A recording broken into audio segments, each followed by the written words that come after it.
And once again, Jed with Dexcom Answering Service. We are out of Carencro, Louisiana, which is just north of Lafayette, Louisiana, if you're familiar with the area. I actually live in New Orleans, which is 2 hours southeast, but I do commute 3 days a week to the office. I'm not sure how you guys are doing it, but right now we're trying to do our best not to pile everyone into the office at one time. As I'm sure you're familiar, there's a pandemic going on, and we're trying to do our best to make everyone feel comfortable and not have our entire staff. But otherwise, our staff consists of about 55, 60 total employees, from operators to administrators. I know we have a few folks on here who have multiple locations and may have bigger operations, maybe some smaller. So that's pretty much the gist of who we are, or our size. Really short and sweet. Our purpose is providing compassionate professional concern to communications. I'm not sure if you guys use any of the Lencioni concepts there, or Whitman, but those are two of our more of our professional favorites in terms of running a business. And they encourage you, of course, to create your purpose, your why, your reason for existence. And that's ours. I've been with Dexcom since June of 2016, and I'm the head of our team revenue department. That's what we call it internally, but to everyone else, it's our sales and marketing department. It's a department of 3 folks, not including myself, so not a very large department, but really I do a lot of focus on the sales and bigger picture strategy type work. And then we have a content marketer, as well as business development employee who's focused on account management and strategic alliances, and finding that next big opportunity for us from a revenue standpoint, of course, and also customer retention, in that keeping our customers is just as big a part of our revenue. Turning leads into sales. The main points I want to touch on are lead intake, the conducting of discovery, setting advanced agreements, and closing. Really simple points. I personally feel that the sales process for our answering service, at least, it doesn't need to be overcomplicated. There doesn't need to be that many steps. I find that often I'll jump on a phone call and I can get all the way through my process in that one given call, should the customer, or prospect, be in that phase of the buyer journey. And so, like I said, don't like to overcomplicate it, but these are the key pieces here for me in my process. Sales qualified leads, right? That's what we're all looking for. We, of course, look to generate marketing qualified leads, which we then nurture in our CRM. We use HubSpot as our CRM, both for our sales hub and marketing hub, as well as service hub. But we used to use Sugar. We used to use Suite, which was the open interface version before landing on HubSpot. So we field our leads through inbound phone calls. We have web forms like Get a Quote, Contact Us, Learn More. And one unique piece that we've started to do is generating leads through web activity. So our CRM can track our visitors to our site, and whether or not they end up actually converting through a form submission. Oftentimes we'll utilize lead scoring to determine maybe the point value of someone visiting a pricing page, or visiting a page twice in one day, or 3 times in a week, or navigating through and maybe downloading a piece of content will give them a higher lead score. And so we're not waiting for them to call us or submit a form, which would clearly be a sales qualified lead, but we'll consider that activity worthy and their intent obvious enough to us to make a phone call. So a lot of times your CRM, your website can capture their phone number, their first and last name, their company name, or where the origin of their search. And we'll go ahead and treat that like a sales qualified lead as well. Of course, inbound emails. I encourage everyone to have a chat bot on their website for those who aren't looking to make a call. A lot of folks are a little bit more timid these days and want to get some quick information. Capturing through a chat bot is always great for that. And of course, word of mouth. I'm sure like us, most of you guys have a lot of word of mouth referrals making up your total pipeline mix. Response, key to fielding an inbound lead. Of course, in a timely fashion. We set a company standard at Dexcom of answering within 5 to 10 minutes of receiving the lead. Fortunately for all of us, we have a group of live agents who are able to take these phone calls if we're not available. So that is a great resource to have. And I'm sure for all of your sales reps, they're leveraging the call center to back them up and field their inbound inquiries. But otherwise, you can set up automation via email. If you do have a web form submission or an email submission, I highly encourage creating some sort of automation if you're not available. Of course, the personal touch, highly preferred, but be timely, because the assumption is if they're reaching out to you, they're most likely reaching out to 2 or 3 other folks at the same exact time. And too often do I hear that if you get back with someone too late, they've gone with the first person they've spoken to. And that's frustrating because that might not have been the best fit for them. It may have, and good for them, but you'd like your chance at bat. You are putting in resources and time to generate that lead. So be timely in responding. Be considerate as well. Consider it in terms of their preferred method of contact. If you have it on your form that you can select the method of contact, phone call, email, or even time of day, be considerate of that. I'm big on being a bit, more aggressive in terms of getting back with them as quickly as possible. If they don't offer a specific method, I'm making a phone call every single time because that's how I want to start. That's where I want to get them to. But if they, of course, request an email or even a delayed response, be considerate of that. Of course, be frequent and consistent. Don't be passive, right? An email, although easy, very easy, is not going to get the job done. And it's not right, or at least in my opinion, I don't feel like it's ever right to assume I don't want to bother them. They had a problem, right? They had a pain point. They had a reason, even if they only had a short hour to look into it, to reach out and make that inquiry. So for us to say to ourselves, I sent them an email or I left them a voicemail and they'll get back to me when they have the chance, is doing them a disservice because it's not their job to do the follow-up. It's ours as sales folks. So be frequent, be consistent, and until you're able to reach them, know that it's the ball's in your court to make that connection and then determine where to go from there. And lastly, make sure your response adds value.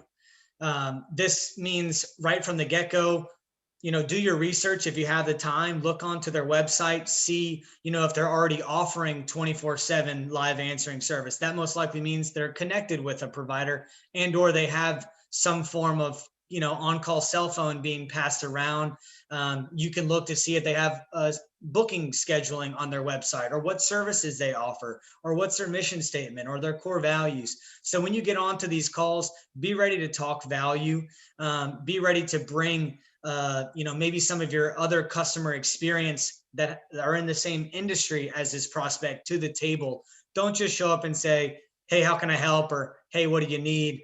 Or even if you've already worked your discovery, what's the latest? Or where do we stand on this? Yes, that's helping you in terms of understanding, where the deal stands, but it's not adding the value that I believe you should add with each touch. Each touch should benefit the prospect in some way. So in terms of fielding an inbound lead, the types and how I would feel a proper response would be held. That's what I would say there. Conducting a discovery. That's when you finally are able to connect with someone. I don't know about you guys, but one tool that's been extremely helpful for us is through HubSpot. We also used to use Calendly, but offering a calendar link is so great compared to trying to either play phone tag and I'll just reach you when I reach you, or hoping that they receive a message from their front desk and they'll call you back at a given time. Just allowing them to decide a time that works best for them, and then even alleviating some of that pressure off of yourself to, if you're handling a lot of prospects, it's not easy to get everyone on the same page. So if you don't already have one, please look into some sort of calendar link tool and offer that out to the customer. It's great for them. It's great for you. And then you get yourself to, a strong commitment in conducting a discovery. Conducting a discovery, right? Asking questions. Unlike myself in this presentation right now, if you're talking, you're most likely not selling. I'm only talking now because it's my job to present to you guys. But ideally, the customer is doing most of the talking, right? So you're only asking, penetrating questions, being curious, asking second, third level questions. Tell me more about that. So understanding their current situation for us here, do they currently use an answering service? How are they handling their call volume during the hours in which they're looking for help? Understanding that situation is key. Understanding why that situation isn't going so well. Often folks will quickly mention, oh, well, we're shopping price, or, we're just looking to see what else is out there. We've been with our service for 10 plus years. There are other pain points there always, and you have to get them to talk to you about them, right? You need them to tell you. If you're just saying, oh, most people call us because this or that, is that you? Yes. That's not very strong, right? You're not going to be able to really pin down that pain point and get them to start thinking outside of cost, or ease of transition, right? You're not getting them to talk about the truth and what they're desiring out of a solution. So really digging deep, not allowing that first shallow answer to be the end all be all is key. Understanding their desired solution. Okay, I know where you are. I know why you're looking to make a change. Where do you hope to go? Because if you just understand where they are currently, oh, here's what our answering service is doing for us. That may not be what they want from you, but if that's all you take and say, okay, we can do that for sure, and we'll do it better than they're doing it, that may not be all they want out of it. And so understanding, well, if you could have more than what you're receiving, what would that be? Like I said, just continue to be curious and continue to give the ball back to them, the mic back to them in terms of being the speaker there. What is your decision process? Who's a part of the decision process? You want to make sure you're speaking to the right individual at the company, right? You want to know they have authority. You want to know they're the decision maker, and you want to know their process. You want to know that if things need to run through a chain, that you're able to connect with each individual on that chain, or that you can provide them your availability, additional answers to questions. You want to know where they're going after this call and how you can make sure you're still plugged in, still tied into their process. It's also helpful when we take our next step in creating an advanced agreement to be aligned with their schedule.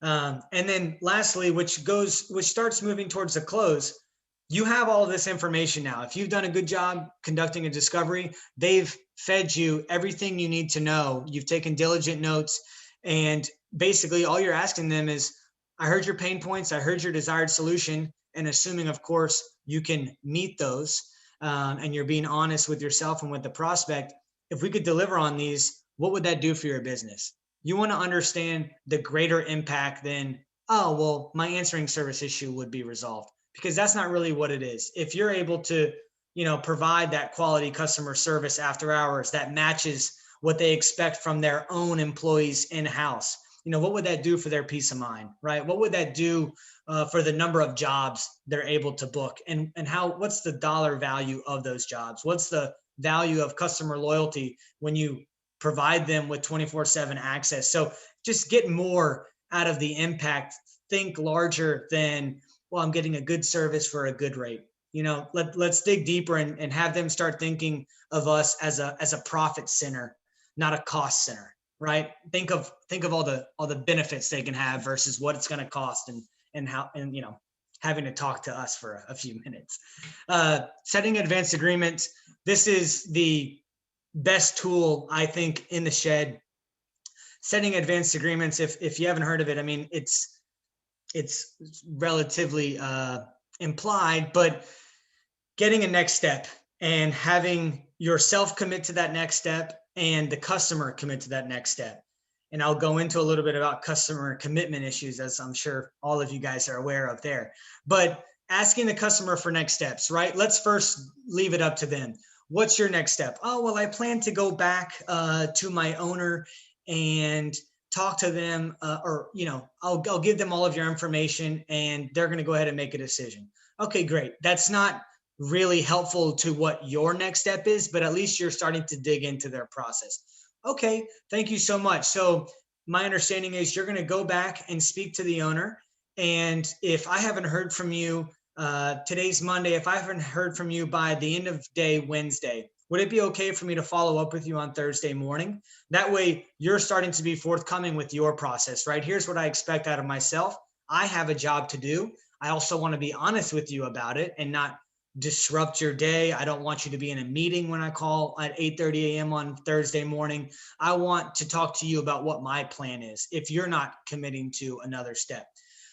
Gain that verbal written agreement as to the next step. Maybe they say, yeah, that's fine. Call me on Thursday at 8:30. Or maybe they say, please, no, if you could hold off for next week. Whatever it is, you're wanting to establish an advanced agreement before you get off that call, because it's going to help you build credibility. It's going to give you a natural next step.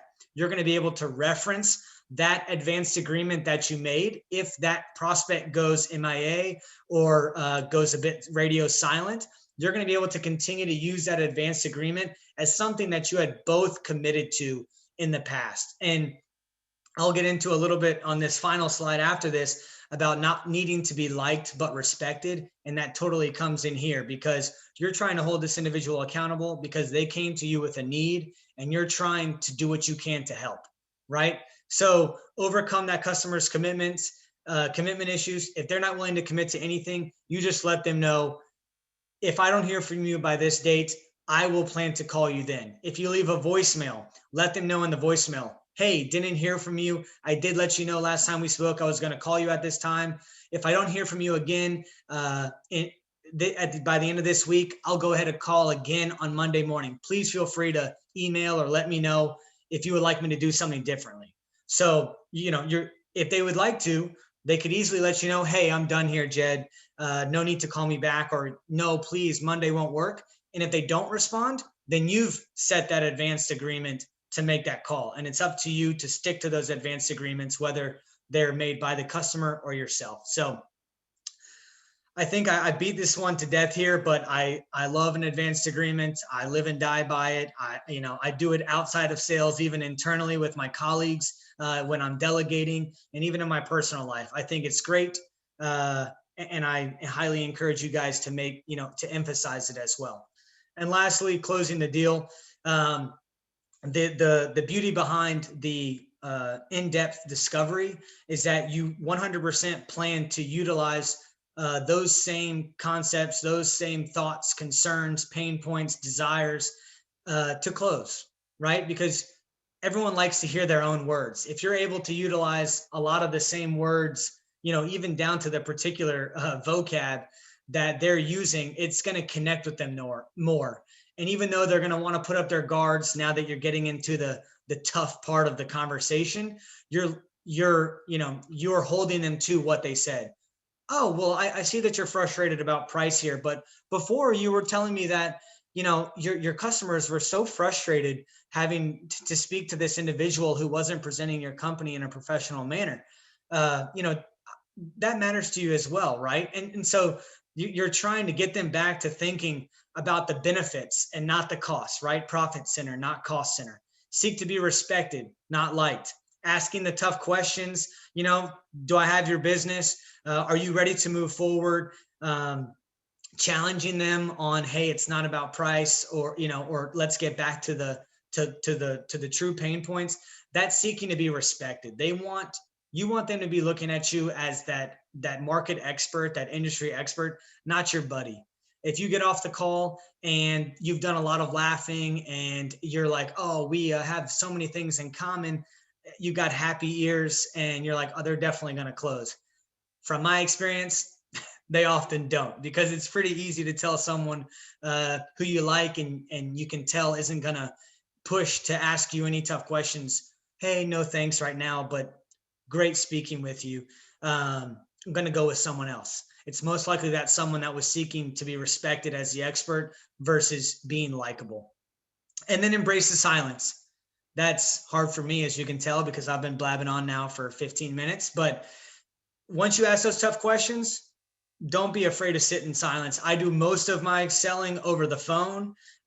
Fortunately, with COVID, Zoom and web conferencing, FaceTiming has been become more of a norm, which is very helpful. But don't be afraid to embrace the silence. Don't fill those gaps. After you ask a question, be willing to sit tight for 8 seconds, 10 seconds, and let them come back to you with their objection or their concern. Don't provide it to them, right? Let them have the chance to speak.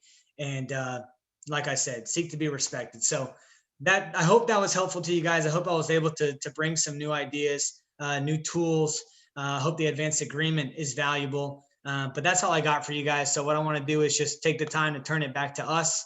And I probably have more to learn from you guys than you did from me. So how was that? Any questions? No, I think the information was really great, Jed.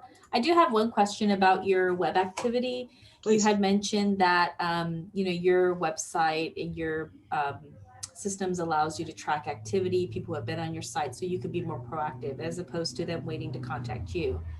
I have found from our system, which is somewhat similar, that we tend to get a lot of duds visiting our website, meaning people who are looking for a job, people who are reaching the wrong company, right? They're asking about their cell phone voicemail and things like that. So how do you weed out those type of inquiries, so you're not just calling people who really aren't intending looking for a call center and answering service, but something completely different? Yeah, no, that's a great question. And we totally have gone through the same issues, right? It's a lot of trial and error. But the way our system works with HubSpot is it's called lead scoring. And you allocate a certain value point, 5 points, 10 points to the activity type. And based on the activity that's occurring, it reaches a certain mark where it's worthwhile to make a call. There's also negative activity points. So if they haven't visited the site in some amount of time, or if they were bouncing off of pages within a short amount of time, it'll hit them with negative points to that lead scoring. So it's all about finding the right criteria. And we still tweak this day in and day out, because you're right. We don't want to hold up all of our sales folks' time making outbound calls to duds. Mm-hmm. Um, but it's really about just allocating that right amount to the specific activity itself, and then determining what's worthy of that trigger point that says, okay, sales, here's a task for you, go ahead and reach out. So I can't say that you won't find some duds, but I'd be very particular about the activity you feel shows intent, and go ahead and make those calls. Is How that long? helpful? Yeah, how long did it take you to develop that? Over the last year. So, Okay. and we're still tweaking it to this point. So we were actually with an outsourced marketing firm for Mm-hmm. some time in our local area for about a year, and they got us into the idea a couple years ago. And so we were privy to it, but we weren't really, focused on it. Mm-hmm. And then we stopped utilizing them and moved on to a different group that works specifically with HubSpot, which is our new CRM. And as soon as they brought it up, we made it a point to say, yes, absolutely, because we fear too many folks aren't converting on these web forms or web pages, but we bet we can help. And so they were like, yes, you know what? We need to do lead activity scoring. That way they don't have to convert by submitting the form in order for them to be considered sales qualified. So we really started fine tuning that. We still do that in weekly meetings to this day. We review some of the folks we reached out to and see if they were qualified or not. And we make the necessary changes. I see. Is HubSpot something that's separate from the CRM that you use to manage your client and accounts? It's one and the same. Okay, So so it's the all in one. marketing, the marketing hub is how we do that website tracking, and the Mm-hmm. sales hub is how I organize my contacts and tasks and follow ups and do all Mm-hmm. my CRM documentation. So HubSpot has a few different hub types for And that. then when you convert that lead and you win it, though, and then it kind of gets passed on to your customer service team or your programming team, whatever, and it's an account. I imagine that it goes off of HubSpot then into whatever your CRM platform is. So actually, Or they do have you a use it? service. They have a service hub in Oh, they HubSpot. do. So Okay. that's where we manage help tickets and do account management through and track our touches, as well as HubSpot has an API integration with our Telco uh, platform. So a Okay. lot of what we do in Infinity IS pushes through to HubSpot and vice versa. So Okay, with an API. mhm. Okay. We're trying our best to put everything in one place, get everyone in one place, because we feel like that way nothing slips through the cracks. I see. Okay. Jed, you mentioned that you guys are doing webinars. Is that webinars to show people what answering services are about, or like different products like secure messaging or? Yeah, that's a great question. So what this is our sixth one. Like I said, the main purpose of it is to create evergreen content, right? So this recording will now go on our website for folks who weren't able to join us, whether they're other answering services or customers who just want to teach some of their internal sales team some practices. So it helps add value to our site and get more people to it. But also we've been using the way in which we've been creating the topics is finding our highest performing content. So go on our site, look at our blogs, which blogs receiving the most views. If that's receiving the most views, then that's most likely the most interesting content that we need to create additional content around. So we're trying to leverage what we already have and get more folks interested or give them additional content on top of the topic that they were already interested in. We also, I mentioned we have strategic alliances. I'm sure everyone's a part of different networking groups. We have particular niches in, HVAC, plumbing, electrical. We like to be a part of these networks nationwide. And so we try and target what these folks are interested in too. So understanding what our customers are looking for on the internet and some of the viewership history we already have helps us create the topics. And are you doing pay-per-click? We were in the past, but we are not anymore. We grew rather frustrated with that because we feel we have a very specific niche that is the right fit for us. And too often pay-per-click presents what Kim was mentioning, a dud, whether it be because they're not actually qualified or they're not someone we would be interested in partnering with, even if they did want to go with us. So it just didn't meet our specificity in who we want to partner with as a customer. Plus, it's super expensive. Yes. Very costly. The management of it and the per click, especially if you utilize like quality keywords, they're very competitive and it can get costly for sure. I do know I'm already over, but like I said, I have time. So if you need to go click off, please don't be shy. But otherwise, what other questions do we have? I've got to run. I got a call I got to make, but pleasure chatting with you guys. Great information, Jed, and look forward to talking to you guys soon. Awesome. Thank you so much. I appreciate your time. Bye. Likewise. I mean, I don't think I have any other questions, but I do appreciate your time in the presentation. It was definitely excellent, and awesome. I look forward to seeing others that might come up. Thank you. No, I appreciate that. And likewise from you guys. All right. Yeah, thank you so much. You're I welcome. have one more question for you, Jed. Please, Joanne. Yeah. So if you're not doing pay-per-click, how are you advertising? Good question. So we're focused on inbound marketing. We are focused on improving our SEO. So we are focused on content creation.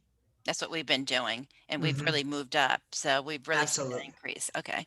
Absolutely. So we're on the same track then. It's slower. It does not provide the same instant gratification, and that can be frustrating because, you're when you start marketing efforts, you're looking for a return. But we can slowly but surely start to see our credibility through Google and through other search engines increase. Alexa is big. Absolutely. Absolutely. So that's really where we are. And like I said, otherwise, we're getting into strategic alliances. So we're looking to just put ourselves in the groups we want to be in and then doing our marketing within those smaller pools of people. What else you guys got?